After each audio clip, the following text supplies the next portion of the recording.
નામ છે મજેઠિયા કાળુભાઈ, પૂર્વ સરપંચ અને હાલ સરપંચ પ્રતિનિધિ તરીકે હું કામ કરી રહ્યો છું. આપણા ગામમાં પંચાયતે નિર્ણય લીધો છે કે દારૂ બંધી કરવી, બાબતે જી. શું કહેશો?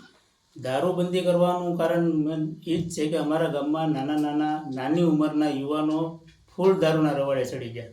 દારૂ બેફામ મળે છે, જેના કારણે થઈને બીમારીમાં ઘેરાયેલા રહે છે. નાની ઉંમરની મહિલાઓ વિધવા થઈ ગયેલી છે.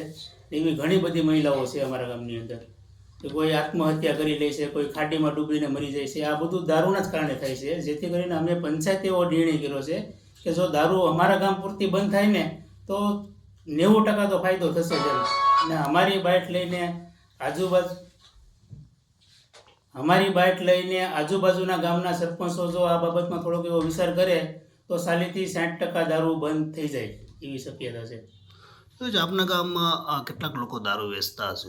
મારા ગામમાં અત્યારે તો હાલમાં 2 લોકો દારૂનો ધંધો કરે છે. અમે બેને રૂબરૂ મળી લીધા અને રૂબરૂ બેને કીધેલું પણ છે કે તમે આજથી પછી હવે દેશી દારૂનું વેચાણ તમે સંપૂર્ણપણે બંધ કરી દો. પોલીસ તંત્ર શું કહે છે? પોલીસ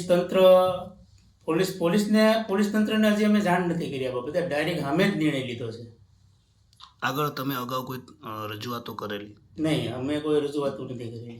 પંચાયત તરફથી જ નિર્ણય? હા, અત્યારે અમે જે નિર્ણય લીધો છે પંચાયત તરફથી જ લીધો છે.